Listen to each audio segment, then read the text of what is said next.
So I propose we slowly get started. Good afternoon. It's not evening yet. Welcome to the House of the European Union this afternoon for the 10th edition of our Let's Talk Europe series today, dedicated to the European Economic and Social Committee. We are very happy to have somebody who knows the European institutions extremely well. Mrs. Herabowska, thank you very much for coming down from Brussels on a very, very busy week to be with us today. And of course also to the citizens who are following us via web stream. We welcome you in our discussions, of course, as well. The Let's Talk Europe series is meant for the actors and institutions to present themselves.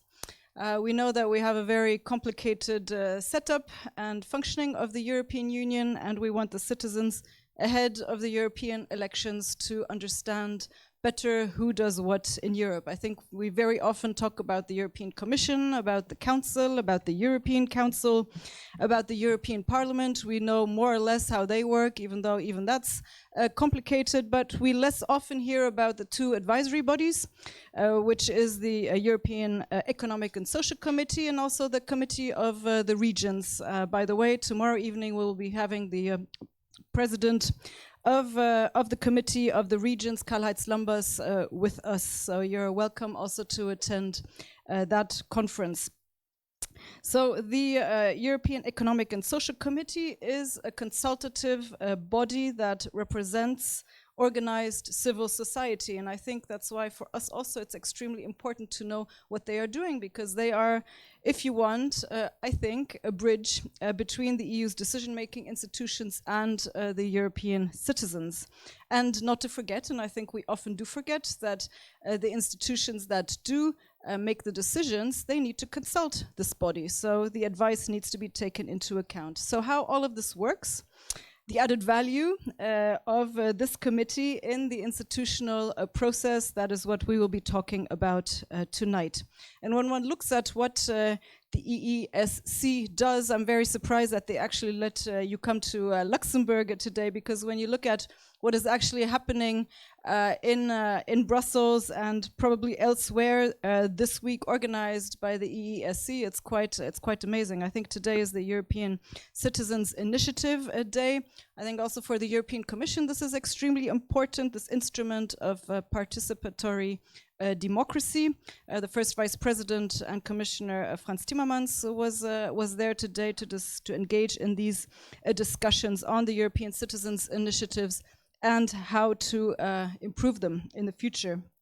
I think you have also, the committee has been very active on social issues. Also this week I see that there are presentations and discussions about the European Labour Authority. The European Pillar of Social Rights is something that is extremely important also for the European Commission and its president, and the EESC has been very active on that. I also see that this week there is a big conference, or the fifth conference forum on EU migration, co-organized with the European Commission. There I see that Commissioner Avramopoulos, who has also been in Luxembourg for Citizens Dialogues, is also actively engaged. The ESC is also engaged on discussions about disinformation, and I'm very happy that the committee is really supporting the action plan that has been presented by the Commission and the High Representative of the European Union on countering disinformation. I think this is extremely important ahead of the European elections as well. Many different issues. We see that the EESC is really touching upon the domains that are of interest for its citizens. I also saw with interest that the President, Mr. Luca Jahe, voilà, thank you, has a very particular focus during his presidency on three issues: sustainable development, peace and culture. And I think also there are issues that in the discussions that are taking place now about how to engage citizens, be it in citizens' consultations or citizens' dialogues. These are issues that are of fundamental importance. And when you look around the room, we still have some pictures of citizens' dialogues that we had in Luxembourg in the last year. So it's something also, I think that the committees, be it the Committee of the Regions or the EESC, are very actively debating with the institutions how to improve dialogue and discussion with the citizens. Before giving you the floor, Ms. Zabowska, I would just like to say, in the interest of the citizens who are interested in the discussion tonight, a few words about you. So Mrs. Zabowska is of Polish nationality. She studied in Poznan University of Economics, at Exeter University, and at the University Institute in Florence. Like I said in the beginning, she has large experience in a number of European institutions and started her career in 2005, and at that time working in the Secretary General of the European Commission. Before then, she ran away from the European Commission to join the European Parliament, where she coordinated parliamentary hearings for the new commissioners at the time. This was in 2014, and was also responsible for the European Citizens' Initiatives. You then returned in 2015 to the European Commission, where you were Deputy Head of Cabinet of the Commissioner Navracsics, who is responsible today for education, culture, youth, and sport, and later also to deal with knowledge management as Deputy Head of Unit at the Commission's Joint Research Center. And then since exactly 1 year now, you are the President's Head of Cabinet, and now we are very much looking forward to hearing you speak about the EESC, which also last year I think turned 60 years, so long experience, many things to say. At some point we will also that his work is very important. So let me just work out how this works. Okay, so as you will already know, we are a consultative body.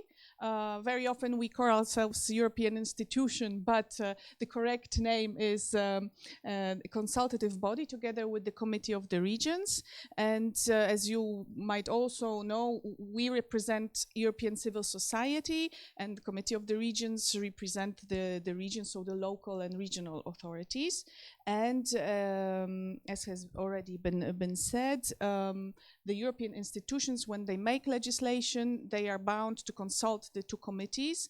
This was put in place by the Rome Treaty in '57, exactly in order to make sure that European legislation takes into account the views of the entire European society. So we always say that representative democracy is very important, but participative democracy is also very important, and that they go together. They're not exclusive, but they go together, and this link should be reinforced.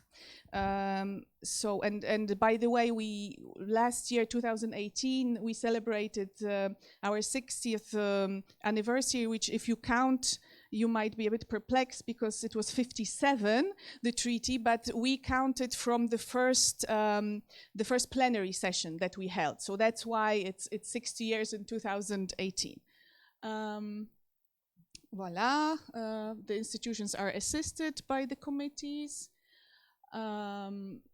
So what is organized civil society? You will see we have 3 groups in the committee that represent 3 aspects of civil society. We have employers, we have workers, or we call them trade unions sometimes, and Diversity Europe. Before they were called Diverse Interest Group. And this is the most heterogeneous of all the three groups, because you have farmers, NGOs, liberal professions, cultural professions, so a bit of a mix of everything. So these 3 groups These are members that work in the 3 groups. I will come to who are the members in a while. And their job is to defend the interests of that particular group of European society. So I will explain that a bit more in detail in a moment. First, let's say the core business of the committee is to give opinions to the legislators on European legislation that's being proposed. So I cannot see very well from here what I am showing you. So we have the opinions that the European institutions ask us by the treaty to give opinions on. We can also do own initiative opinions on the topics that, oh, thank you very much, on the topics that our members believe are important for citizens. And we can also do exploratory opinions who can be requested by EU lawmakers.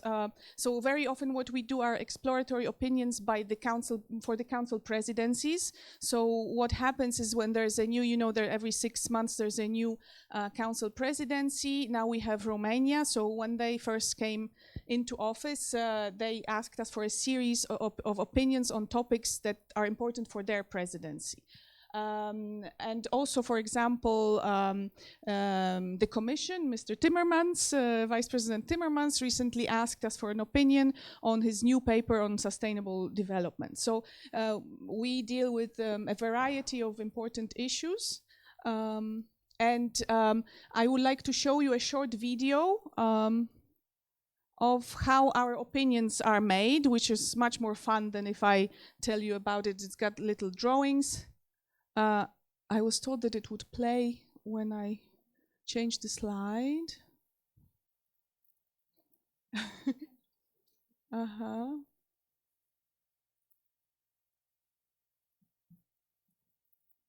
Suspense. Shall I go on until it plays, or? So,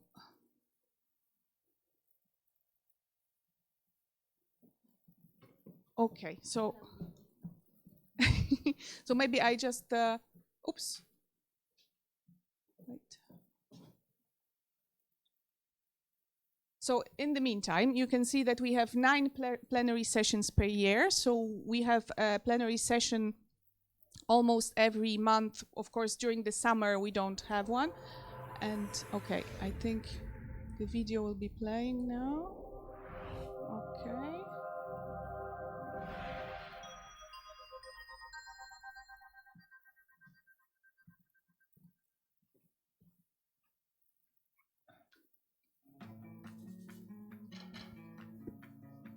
The EESC is not like other EU bodies. It represents organized civil society.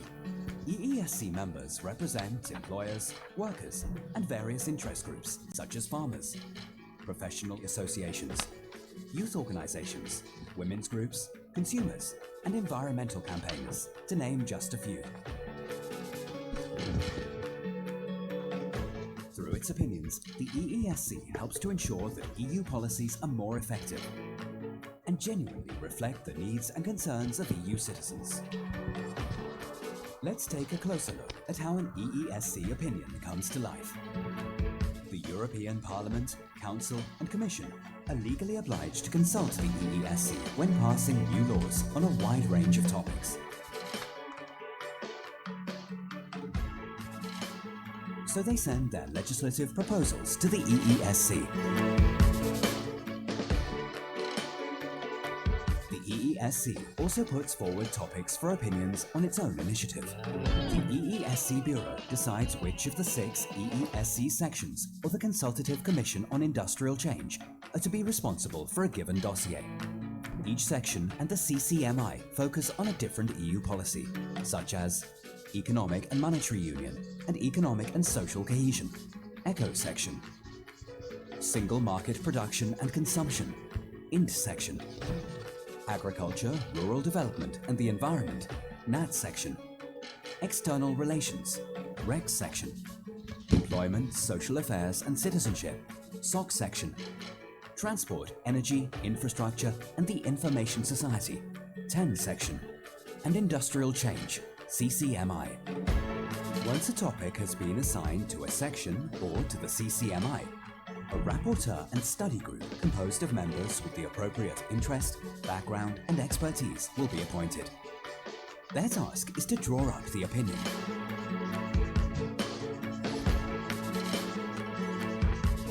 The topic will be examined in detail and from every angle by the study group members, and additional points may be raised. The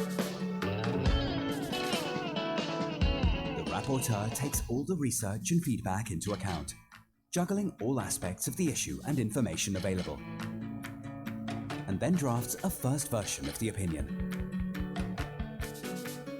The rapporteur may also consult experts on the subject.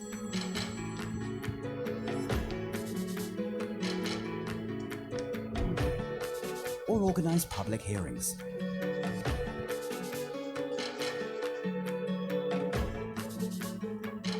Once the rapporteur has finished the draft, it will be discussed by the study group. Once again, every aspect of the opinion is examined in detail. The opinion may be amended. Changes can be general or detailed.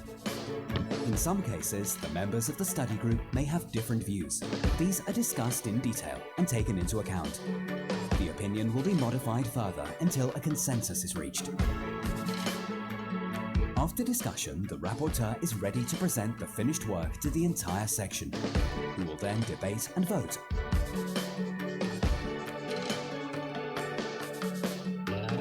Once the opinion has been adopted by the section, the rapporteur takes the opinion to the plenary session. Here, all of the EESC's members are able to debate and amend the opinion, and finally it is put to the vote. If the opinion is approved by a simple majority, it is then officially adopted by the EESC. The opinion is forwarded to EU lawmakers in the Parliament and the Council, where it feeds into the law-making process. This makes policies and legislation fairer and more attuned to citizens' needs.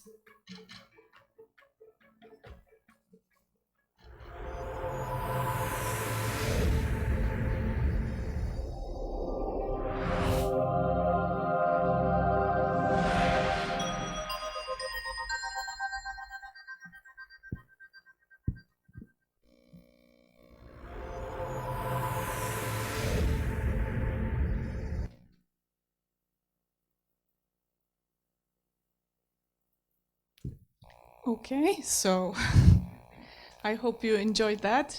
I need to, now go back to where we were. So as I was saying, we have, as the European Parliament, we have plenary sessions, 9 sessions per year. The sections about which you learned in that video meet generally once a month to discuss opinions, and study groups meet 1-3 times to draft opinions. And of course, members in their work are assisted by a Secretariat General. So we have 350 members, and we have a staff of 750 administrators. So about the members, they come from all member states, and nowadays we have a big problem what will happen with our UK members with Brexit. They are appointed for 5 years by the Council, and the Council collects the proposals from member states. So if you want to be an EEC member, you have to be nominated by your own country in recognition of the work that you are doing for civil society in your country. And then the Council proposes a list of people. What is very important to know, our members are not paid, contrary to MEPs, for example, because they basically continue doing their work at home. So they do 2 jobs, one of which is not paid. They get reimbursement for their travel expenses when they need to come to Brussels for meetings, or if they need to take a hotel, etc. But they're not paid for what they do at the EESC. And like I said, they're not based full-time in Brussels. Most of them continue their work at home, which I think makes them a very special group of people and makes them more attuned to what is happening in the civil society in their member state. So they truly are a bridge between the institutions and society. Here you have numbers per country. And because of this, we have 24 working languages.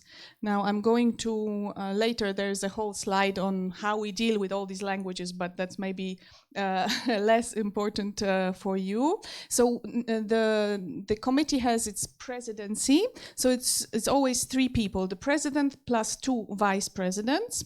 The president, Luca Jaillet, is so what I have to explain also, because you see that there's the Diversity Europe group under his name. So the presidents, they sort of rotate between the 3 groups, to be fair. So they're nominated for, they're elected for 2.5 years each. And so this president is from group 3. So the next time there's a change, there will be group 1 who has to propose and elect a president. And the 2 vice presidents come from the 2 other groups, and they're both ladies, which we're very proud of. I also have to say, you will see also the heads of sections. Right now, we are quite proud of the fact that we are doing very well for women empowerment. So 2 vice presidents are women, and half of the section presidents are women.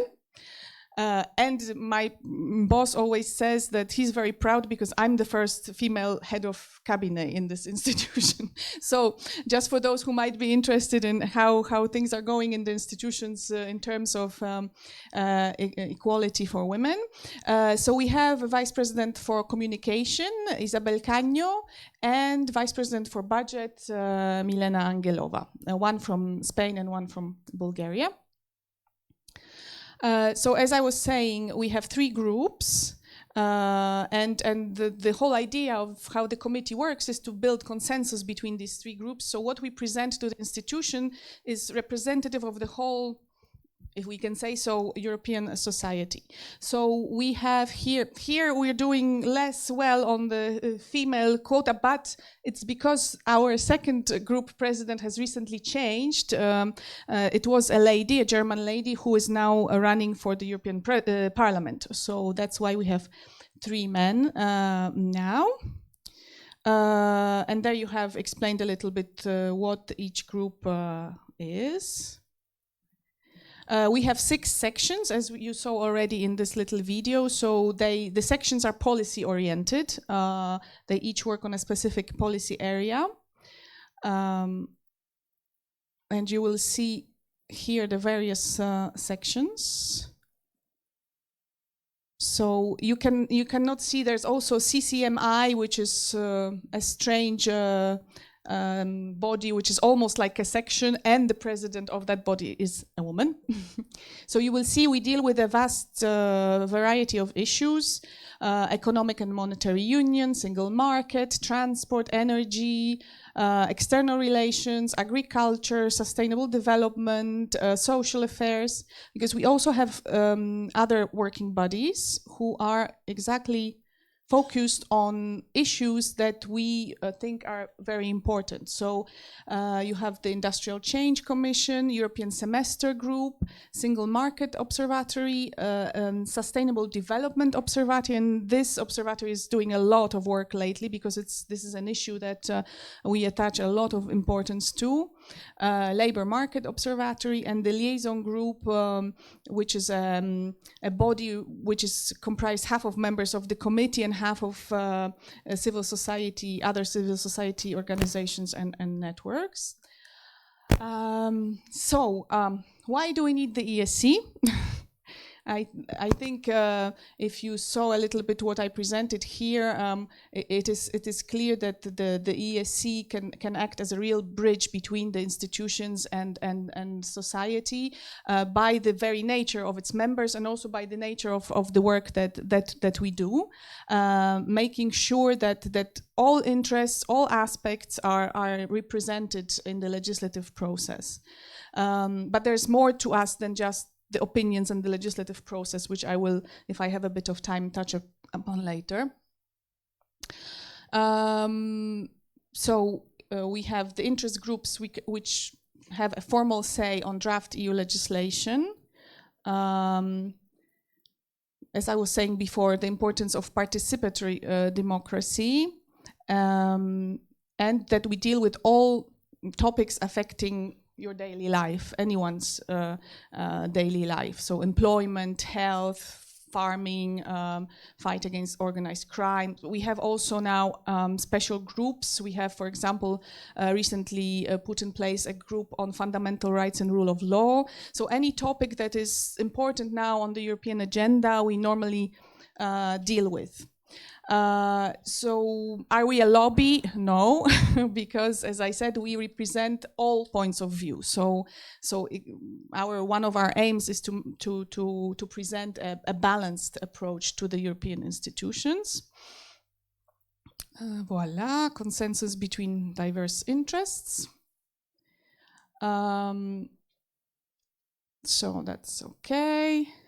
So some concrete examples maybe of what we have been doing recently. And at the entrance of the room I brought for you, there are lots of brochures. There's one big brochure on recent ESC achievements. So there, if you're more interested, you can read more details.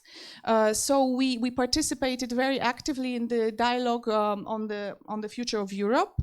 So when President Juncker unveiled his proposals, the white paper, we did a very intensive consultation to participate in this.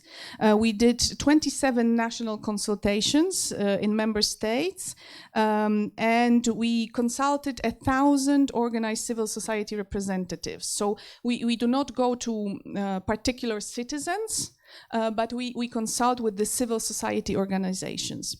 So this was a big work that we did, that we then gave to the Commission, to President Juncker, so that this could be incorporated in the work on the future of Europe. One of the things that is, I think, interesting for everybody is the famous planned obsolescence. I never know how to pronounce this correctly. That basically when your phone dies way ahead of the time that it should normally die. So we are doing work on this as well, and we were the first to sort of raise this issue, and later it made its way into European legislation. Issues like energy poverty we're dealing with, but now, of course, there are other issues that are coming into as regards energy and the link with climate change. We're also getting interested in artificial intelligence, digitalization. What is interesting also that we have started contributing since 2016. We also contribute to policy evaluations of the European Commission. So they're also I can give you some examples. We evaluated, for example, the functioning of EU consumer law, which we presented to the Commission when the Commission was working on the new Consumer Rights Directive. We evaluated Horizon 2020, and we also are members of the REFIT group to reshape the legislation. So that I don't forget anything.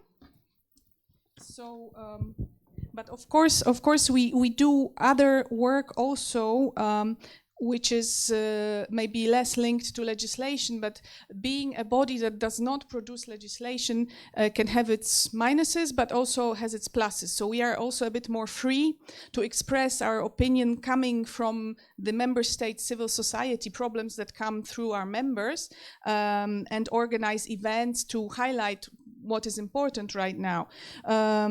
We organize, and this year it's the 10th anniversary. Well, so the 10th year where we organize this event, which is called Your Europe, Your Say, which basically invites students from European schools to come to the ESC and to role play an ESC plenary and learn about European issues. And this is an event that has great success, and really the students we see are amazing, and we follow up with them later to see what input they can give us. What is also something very important, every year we have our ESC Civil Society Prize. So in every year there's a different theme. So it started in 2006, and it's meant to highlight the efforts of citizens and organizations all over Europe who try to improve life in their communities. So, for example, the 2017 edition focused on initiatives supporting the labor market integration of groups requiring specific support. 2016 was focused on migration. Last year, which was the European Year of Cultural Heritage, I see you have the posters there, we focused on culture and cultural heritage to mark the year, to support the year. And this year, I can give you a pre-glimpse, because we just discussed this in our bureau and adopted this. It will focus on women. So also through the Civil Society Prize, we try to touch upon issues in society which are of great importance. In February, we organized a big event called Civil Society for Renaissance. So as you will later see, Renaissance is the slogan of my president, and I'm very proud because I came up with that. He's being Italian, he's a great believer in Renaissance, and thinks that today is the time we need another Renaissance. And so this event was called Civil Society for Renaissance, and the aim was simply to bring together all people from civil society organizations who are doing positive things for Europe right now. Because of course we all know there's a lot of people who criticize Europe, but there are also a lot of who think Europe is not doing enough, which might be the case. We might want to do things better in a different way, but we also have to remember that there are a lot of people doing good things for their communities and for Europe, for their countries, and for Europe in general. So we wanted a little bit to celebrate that, and also we put a special focus on climate and on young people. So you might have heard about Greta Thunberg, this young Swedish activist who's striking every Friday until not going to school until her government basically fulfills the Paris agreement. And now this has spilled over into many countries. In Belgium, there's a lot of young people doing the same. And we had her in our plenary. It was a really an amazing moment to listen to her. And we also facilitated the exchange between her and all the presidents of the institutions. So these are some of the things that we can do as a body, and that we do gladly. Some examples, so I better go on because I can talk forever. If you are interested in learning a bit more about our history, it's all on our website, and for 60 years we had a new publication which in a very nice and colorful way explains our history. So I invite you to go there. I will skip a little bit the multilingualism, although my colleagues from translation are very proud of this, that we made a lot of savings, because with all the combinations of languages we are now using only 134 combinations, which basically means that you can speak in the committee in any language of the European Union. And okay, we are very committed to sustainable development, that I already said. So as I said, you have this brochure at the entrance if you want to learn more about various achievements in the recent years. We are also very actively involved currently with the other institutions in This Time I'm Voting, to try to encourage people to vote, however people want to vote, but to vote. It's very important. And also we extended this initiative to young people, and since they cannot vote before they're 18, our input has been to extend it and to This Time I'm Voting with, so to encourage young people to go with their parents, to go with their family members, to vote, to start to get involved in this process. Okay, so more information on our websites.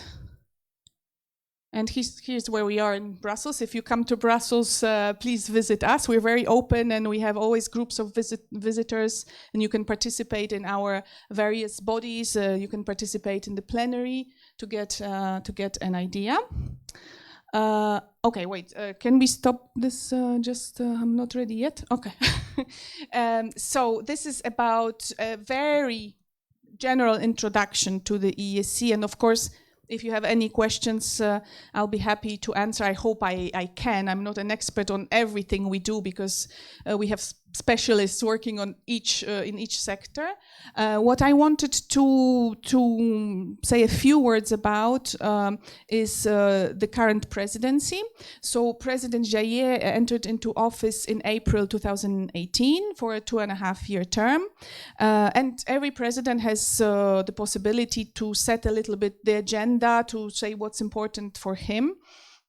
And again, at the entrance you have brochures, green brochures on the Renaissance, their sustainable future, sustainable Europe. So please take them. Again, I'm very proud of these because we produce them ourselves with no money and great effort from everyone. And I think in there you can get a little bit more information. So the three presidency priorities are sustainable development.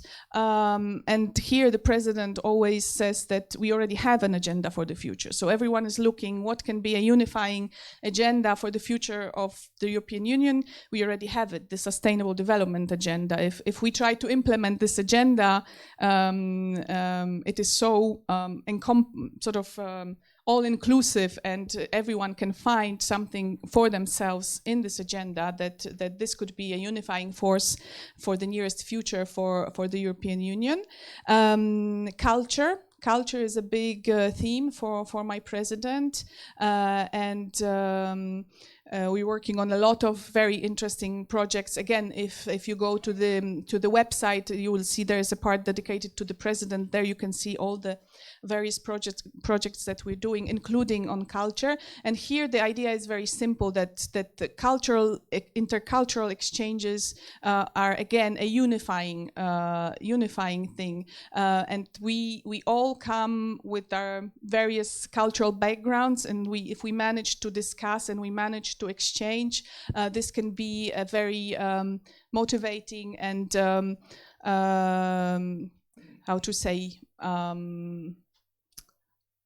creative way to go forward. So this is a very important idea, and also the idea of peace. Again, I think especially the younger generations take peace for granted. The European Union has given us many decades of peaceful existence, but it's not a given, and we should not think that it's a given. If we look all around us, what is happening everywhere outside our borders, we see that it's not a given thing, and that we need to keep this in mind. Right now, for example, but again, just a few words, because it's a project that we just developing to see places in Europe where there are still borders, and to go from one place to another, to see how we can go over these borders and these walls that we still have, a lot of us also in our minds, Peace, again, as a big concept, both geopolitical and also cultural concept. So like I say, if you want to learn more about this, have a look at the brochure or have a look at our website. And I would just like to show you a very short film because it's always nicer to meet someone in person and also to see where they come from and what their values are. This is a film that we did about the president at the inauguration last year. So you can just have an idea who he is and what is dear to him. And maybe this will spark also some questions, some reactions.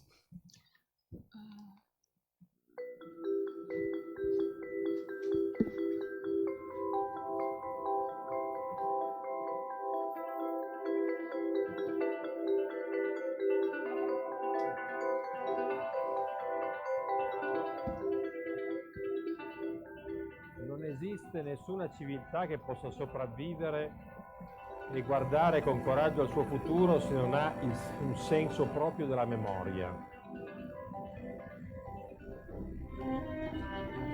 In una città come Torino, la mia città, che ha dato i natali a un partigiano ebreo deportato ad Auschwitz, dal quale fu uno dei pochi a sortirne vivo, che è Primo Levi, questo acquista ancora un significato più importante.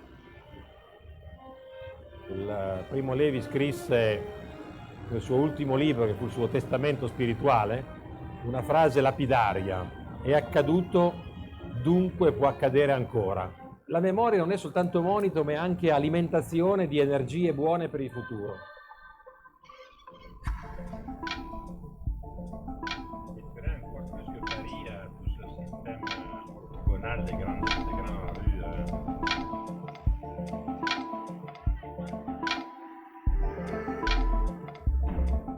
Il CERMI è un segno di ciò che l'Europa deve essere, che è una delle più antiche fabbriche di armi d'Europa.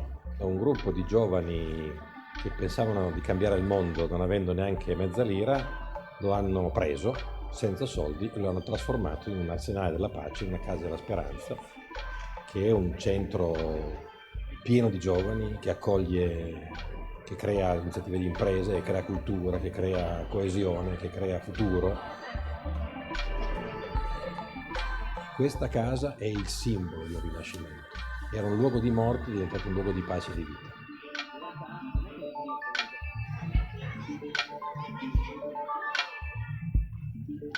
Oggi l'Europa ha bisogno di questo rinascimento, di uscire dalle secche di una crisi che l'ha sterilizzata, di reinventarsi con passione e con coraggio, prendendo il meglio della sua storia passata, affondando nelle straordinarie radici di vitalità, di contenuto, di senso che ha offerto il mondo intero e da questi trovando il modo per ripartire.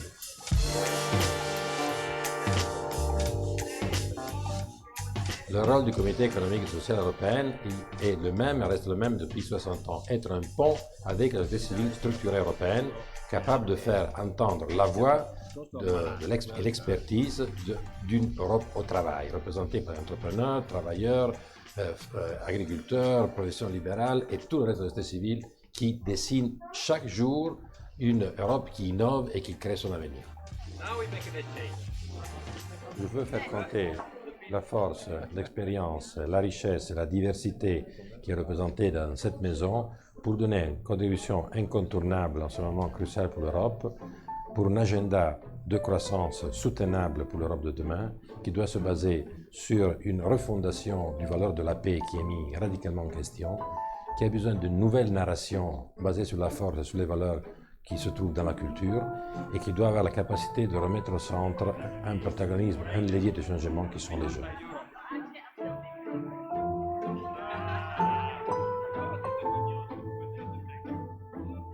Io sogno un'Europa che la smetta di dividersi e di scontrare su ciò che non conta, che abbia il coraggio di far vivere l'enorme ricchezza delle sue diversità, costruendo più unità, più apertura, più inclusione, una crescita sostenibile e un'apertura vera al mondo.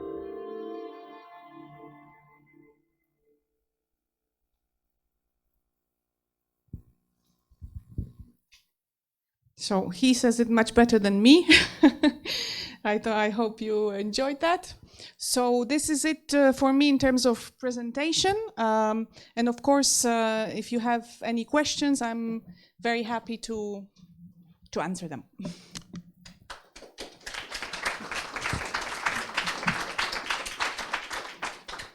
Thank you very much for your interesting presentation, which gives us an overview what your committee does in a daily life. Maybe before giving you the floor, let me ask you one personal question. Your past experience in the European Commission and in the European Parliament, how does it help you in your current position? It helps me enormously because we work very closely with all the European institutions. So I have a very intricate knowledge of how the others work, where to go, when to interact, and basically it's just easier to cooperate with colleagues that you have worked before. This is more on a personal basis, but again, on a more institutional level, like I said, having this knowledge today, for example, one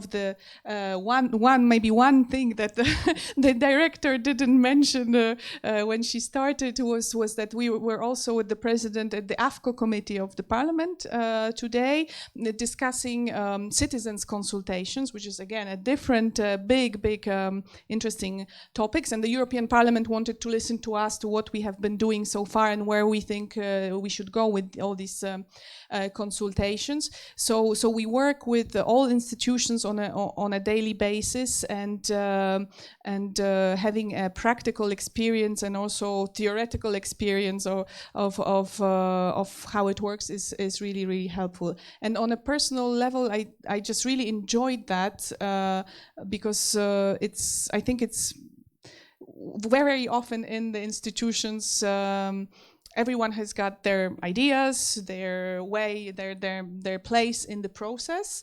But it's very important to be able to talk to each other and to exchange. And the more exchanges, like in everyday life, I think it's the same in all organizations. The more exchange you have between various counterparts, the better you can understand each other and the better you can work together. So I have definitely enjoyed doing this. Okay, ladies and gentlemen, the floor is yours.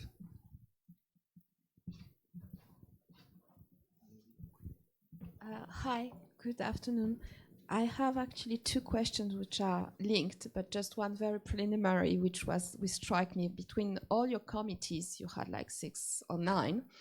The first one is it's about monetary union and finance, and what is very bizarre for me is that the social cohesion goes with it, which is kind of bizarre because usually finance and social cohesion don't really work well together. They should, but that's not the case. But that's just one thing. My real question is about, you said that you put something on the future of Europe. The answers I've seen on the slides are talking about more cooperation, more understanding between people, and going further towards integration.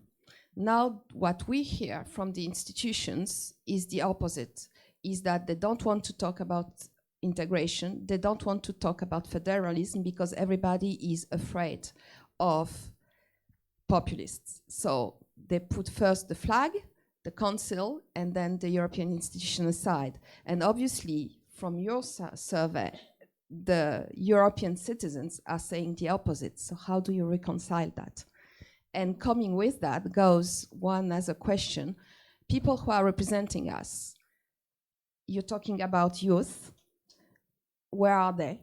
Because everybody at the Parliament, Commission, everything are either people who are actually diplomats or people from the political world, and or people working in the institutions. When you want to actually join any institutions, you have to be like an extremely brilliant student to pass all the tests, and all the in-between people that want to contribute or want to do something, they are forgotten, except civil society, but then you have to be a part of some kind of institution. So how does it work? Shall I answer straight away, or we collect? Maybe these were 3, so I answer straight away so I don't forget any of them. So ECO, I can forward your question to the president of ECO. He can maybe explain to me more in detail, and I can get back to you. But that's actually, it's quite an interesting question, and exactly as you say, they should go together. So we are trying in our work, in what we do, that they do go together. So when we are talking about economy, where we are talking about finance, we never forget about the social side of things. That's exactly the plus that we have in the committee, that we have the 3 groups, and we try on each issue to sort of satisfy all of these groups. So somehow we try to reach a balance. The second question on, yes, integration versus populism, etc. As I said before, we are in a comfortable situation, not producing legislation, so we can. So our role is not really to invent legislative solutions to problems, or even when we're talking about elections, we try to help in any way we can to mobilize citizens to vote, but we are not party political, and that gives us much more freedom to do interesting things in a more softer way.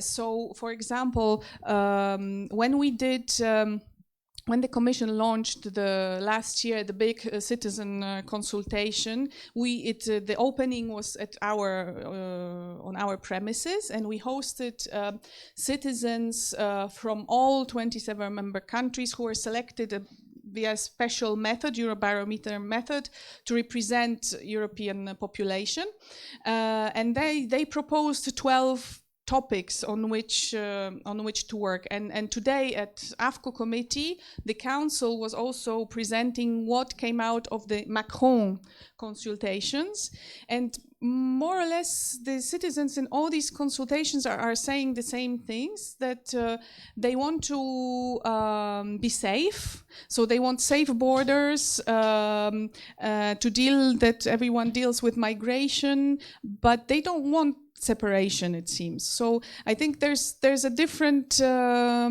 discourse on governmental level very often, and on citizen level, and that's why I feel we are quite lucky that we can speak with civil society organizations which represent citizens, to hear directly from them what they think, and what is also emerging, that there is no that the identity doesn't have to be divided. So it's not either you're a European, or you're a Polish person, or you're a person from Luxembourg, or you're a person from a particular city. These seem to be for many people complementary, and I think this is the way to go. This is what's emerging. The more we discuss with people, the more we see this. So I think it's not, these are all complex issues, but we are more focused on what groups of citizens are saying, and of course we try to fight against populism, because it can be dangerous. In last plenary, we had the European Citizens Initiative Stop Populism in our plenary, where they presented exactly what they intend to do to have a more inclusive discourse, and this is just what we're trying to do, to have an inclusive discourse. I don't know whether that answers your question. I hope at least partly. And the last question was. The young people. The young people. We try. Mm-hmm. Mm-hmm. Yes, for young people we actually do quite a lot. I mentioned Your Europe, Your Say, which focuses on young people from schools. We also, as each institution, we have stagiaires in our institution, which are only young people, and we actually listen to what they say. I can give you an example. We had a stagiaire a couple of years back who was handicapped and who later, or who had a handicap, is the correct way to say, and who later wrote a letter to the president saying what her experience was and what she thought could be done better in all EU institutions, because she had problems with access, she had problems to express herself because she just couldn't get to meetings. And we started work on this with other institutions. We created a group, and now there have been concrete steps to change this. So we do listen, and we do listen to young people. Like I just said, we invited Greta to hear what she had to say on climate change. So in various ways, we try to incorporate what young people say into our everyday work on our level. Like I say, we're not policy makers as such, legislators, but we can influence in many other ways, and we try. Maybe you can say a word on the youth plenary, which I saw. You have a yearly youth plenary. Yeah, this is the Your Europe, Your Say, which I already said. We call it YES in abbreviation, and these are one of the few ways that we try to listen to young people. Absolutely. Maybe as an additional question to what you said, to what extent your committee is representing civil society? To what extent were you involved in the proposals from the European Commission for the European social pillar? Maybe you can say a word on this, and this might answer your question also. We were obviously very, very interested in the social pillar and backed it from the very beginning, during the long history before its adoption. And we adopted 2 opinions on the European social pillar. The second of which is actually focusing on implementation, because obviously it's very good what is in there, but now for it to function, it has to be properly implemented. So there are still, I think, 3 colleagues from the Commission can correct me, directives which are not fully implemented and that the Council should implement, and we are pushing very hard on that. As you saw, we have a whole group, workers group, who is very, very focused on everything that is social pillar. So absolutely, we have been involved from the start. We have participated in opinions and also with our members going to talk to legislators, and also now we are pushing very hard for the proper implementation of the pillar. Yes. Next question. Yeah, I have a few questions.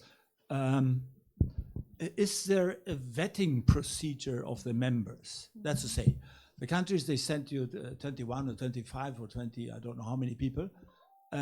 Somebody should check whether they have the competences to do the job. Is that being done? Whom is the committee accountable towards? That's to say, who checks whether the committee eventually what it does is at the level one expected that it should be done? Who initiates?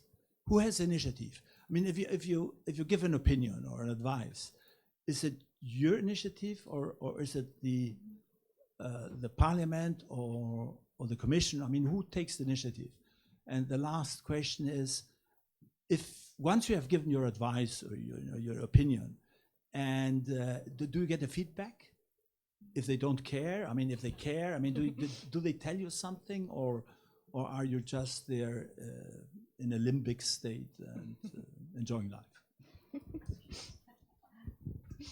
Okay, so there are also several questions, so I might answer straight away. So yes, the vetting procedure, it's all done by member states. So it's each member state who knows their own organizations and who knows people who, so if you want to be a member of the ESC, you have to apply to your authorities. And of course, in order to be even on the list, you have to be someone in your organization and you have to be representing a group of people. So, but let's say the decision is made on the member state level because they simply know these organizations the best. So yes, there is vetting on national level. Who the committee is accountable to, it's quite simple to the institutions, because it is the institutions who ask for our input. So of course, if our input is not good enough, it will not be taken on board. If it's not useful, it will not be taken on board. So it's quite a natural, let's say, process. So far, and this links also to the feedback. To the feedback question. We don't always receive official, sometimes we do official feedback, but very often what we can see is whether our ideas get incorporated into what the Parliament or the Council during the legislative process, or even the Commission, if we take the step early enough to talk to the Commission before the proposal is put, but let's say the official procedure when the Parliament and the Council are negotiating on a legislative proposal, there we can very clearly see whether our opinions are taken on board or not. And we have seen this in many opinions, for example, of the European Parliament, that MEPs have put amendments exactly what we were asking. So in that way, we do see very concrete feedback. Also, I was talking about our role in analyzing implementation. So there also, our comments on implementation very often were taken on board, and in the next legislative cycle were taken on board. We're preparing new legislation. So that is very, very direct feedback. And also commissioners, we have had almost all the commissioners now in our plenary. The commission is coming now to an end. There will be a new one soon, and this is even more direct feedback. So the commissioners come to talk to us, and normally they come when they have some important legislation cooking in preparation, and we then, our members directly make comments from their organizations, what their organizations think about this, and this, and this is very often also taken on board. The initiative is, it was somewhere in my presentation, but I probably went very fast. So there are various types. So by the treaty, we need to be consulted on European legislation. So it's sort of automatic, where the legislation is put on the table, we need to be consulted. But we also can be consulted en plus. So if the Commission or the Council presidency think there is some important issue, like I said, for example, the presidencies, they all come in with their program. They have, I invent now, 6 priorities or 4 priorities. And so they send us their ideas and say, please let us know what the committee thinks about this. So from a civil society perspective, what shall we do during our presidency on this? So this is also one way, or like I said, Vice President Timmermans, who consulted us on the sustainable development paper, since we are doing a lot of work on this. Or we can also have own initiative opinions.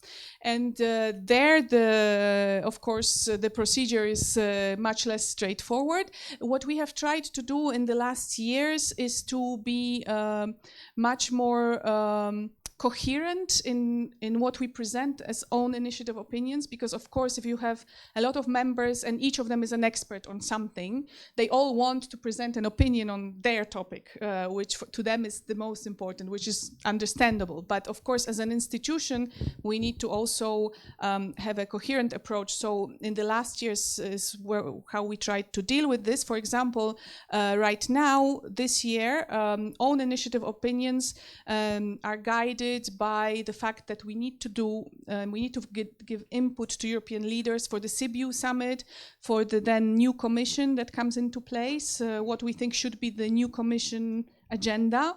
So we are gearing our own initiative opinions to this, so to be much more precise and much more clear in what the civil society thinks should be done on European level. So I hope this answers. Other question? Oui, je peux confirmer ce que vous avez dit parce que j'étais administrateur principal à la Commission économique et monétaire du Parlement européen Et donc, nous avons mis en place le marché intérieur et l'introduction de la monnaie unique. Et je peux vous dire que c'était une réaction automatique avant de faire la rédaction définitive du rapport, de consulter le collègue du Comité économique et social pour avoir votre avis. Et vous avez parfaitement raison. Souvent, on a repris les amendements que vous avez suggérés parce que nous, en tant que fonction publique, on n'a pas la connaissance que vous avez du milieu intéressé, ouvrier ou patronal. Donc ça, c'est le commentaire pour confirmer ce que vous avez dit, c'est à 100% vrai. Je peux vraiment le dire. Et c'était automatique. J'ai pas menti. Voilà, c'est déjà... Voilà. Et la question que je vous pose, hier soir, nous avons fait un exposé à Longwy sur le sujet « L'Europe dépend de nos choix ». Et il y avait une personne qui a posé la question que je vous repasse. Quel est le modèle social européen? La personne a affirmé un modèle social européen, ça n'existe pas. Donc, je n'ai pas eu toutes ces connaissances que vous avez, mais je vous passe la question pour la réponse. Merci. Merci pour la question. Bonne question. C'est une question très très difficile et de nouveau je devrais consulter mes collègues de la section SOC qui s'occupent exactement de ces questions-là. Chez nous au comité, nous parlons très souvent de la solidarité. Donc je pense et aussi les collègues des autres institutions ne vont pas dire non si je dis que l'approche de tout ce qui est social se base très souvent sur la parole solidarité, donc not to leave anyone behind, qui est, je pense, une approche très européenne. Donc, évidemment, il y a des collègues qui travaillent sur ça et à la commission et au comité, qui, je suis sûre, vous dirait qu'il y a un European Social Model. Je ne suis pas experte de European Social Model, mais si vous voulez, je peux vous procurer une réponse de nos spécialistes à nous.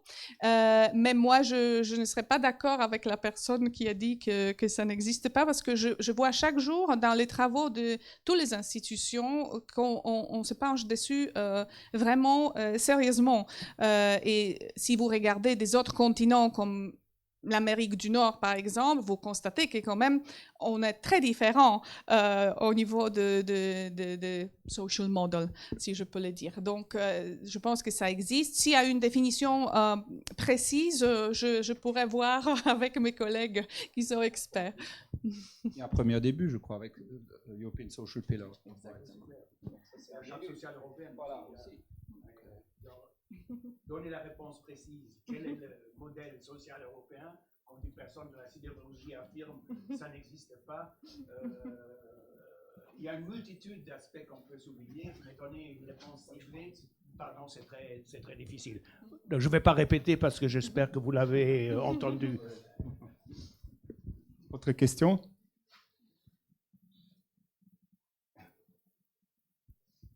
What is the official position, the official position of the committee on the future of the European budget, for instance?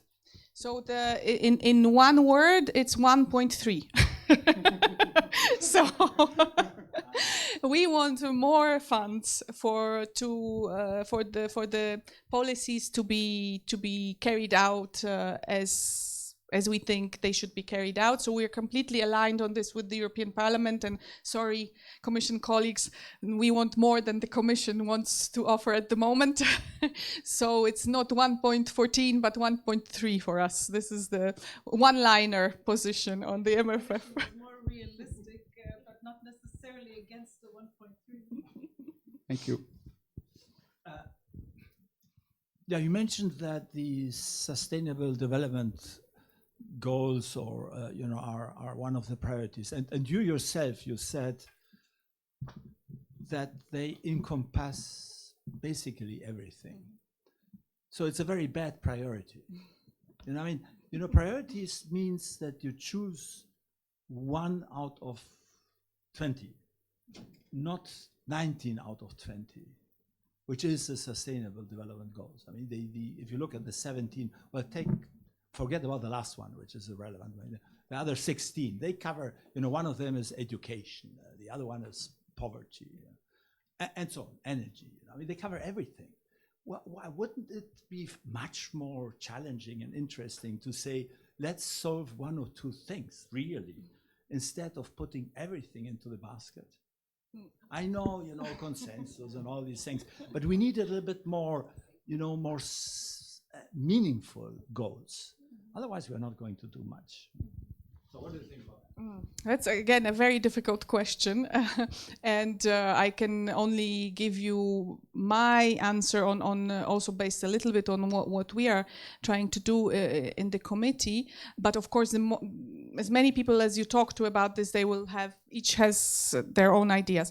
I think that it's actually a positive thing that it's so wide, because one, sustainable should become a way of life. So everything we do should become sustainable and can become sustainable with some adjustments, whether it's education, it's farming, it's culture, there are many ways to be sustainable. I think many people just think sustainable, it's to do with the climate. It's to do with many also other policy areas, and just the way we approached what we do now that will affect future generations. So I think this is why being wide is a good thing, and also because all groups in society can find something there for themselves. So it's not, for example, what we are seeing now, which is a very positive development, is that the business community, the entrepreneurs have sort of caught up with the importance of sustainability. Whereas a few years ago, you might have thought, okay, very often for businesses it's extra costs. They are more reluctant to get on board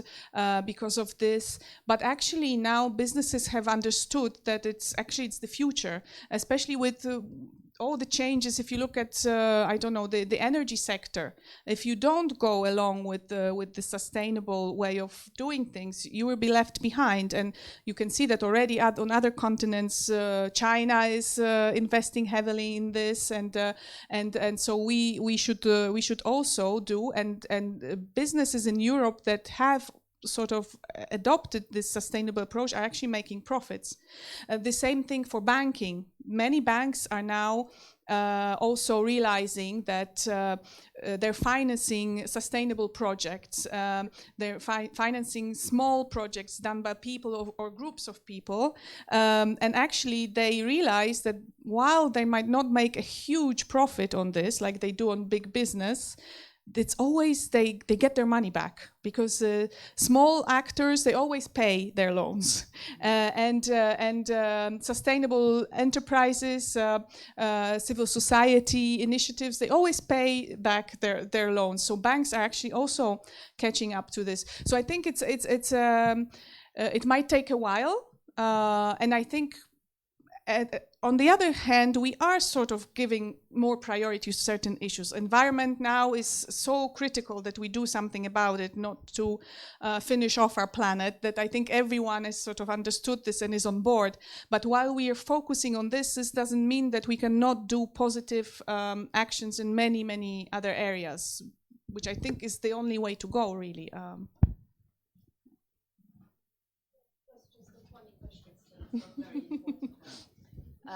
In your 1.3 billion budget, do you think that you can spare a few millions a year to actually make Europe known from its citizens? Like really known, not like only on Instagram or Twitter, but everywhere in all the countries? Because I think that's the biggest things you should do first before anything else.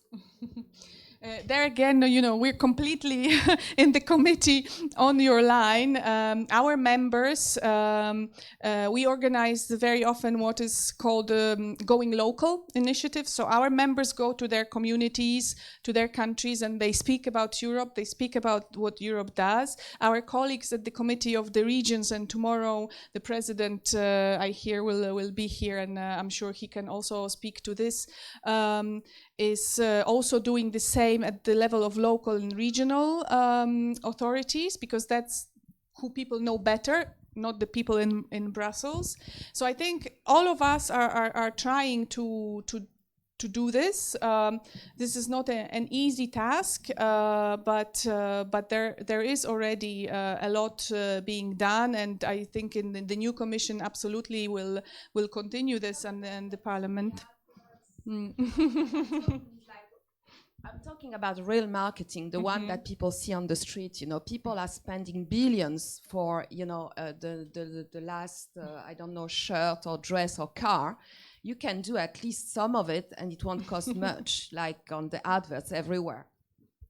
You might be criticized by the European Parliament. We spent taxpayers' money. Don't forget that's this. Exactly that's the point. It's always, as you say, it's always a balance in how you spend the money. Contrary to what you might think, this is not a lot of money for everything that the European Union does. So every penny is counted. So communication, of course, is in there, but so far the European Union has been concentrating more on, you know, actually doing things for people, for people's lives, more than communicating about it. Although changes have been happening, because obviously we all notice that citizens don't always know what is going on. But we also want to go a little bit further than just simple communication, because especially the two committees, we think that citizens should have more of a input. All the institutions actually have realized this. That's why this morning we were all there in the European Parliament discussing how to do this better and what everyone has done, because there has been a multiplication of consulting the citizens about policies, about Europe, about everything, but maybe we have not been so good at providing feedback to citizens. So what does what you say that we should do, how does it actually get incorporated into what we do? And so we are now discussing exactly how we can make this process better to consult the citizens. So it goes a bit more pure information and communication. It's also what you can put in the system, which I think is even more important. And so watch out for this space. There will be more coming on this from, at least from the committees, but we are thinking all institutions, we will get together to do something on this. Maybe one question in context to what you just said. Your committee raised nearly 200 opinion and information reports. What are the main concerns of the civil society? Can you give us there's a huge list. So as you saw the sections, so we have opinions on the European semester, on the MFF, so anything that's money. We have opinions on the social pillar. We have opinions on culture, creative industries. We have opinions on last plenary, there was a very, very important opinion adopted, actually. There was an information report, because we have opinions and information reports, which was before the elections, on the access by people with disabilities to voting. So it's the first opinion, and that's why I mention it, that the first document that anyone has done, which is so in-depth, analyzing the situation in all member states. You know, what comes out from it is not so positive. There's a lot of things that need to be done to guarantee that everyone has access. So we do things like this, planned obsolescence, as I was saying, which is very important for everyone's life. This is what we do. We just adopted also in February big opinion on the road to Sibiu and beyond. So it's our big input into the future of Europe discussion. So we tackle a lot of subjects, so that I could go on for many hours listing. But again, if you're interested, then on our website you have an onglet opinions, and then you see everything that is being worked on right now. So if you're interested, I would encourage everyone to do that. Thank you very much. Are there still questions?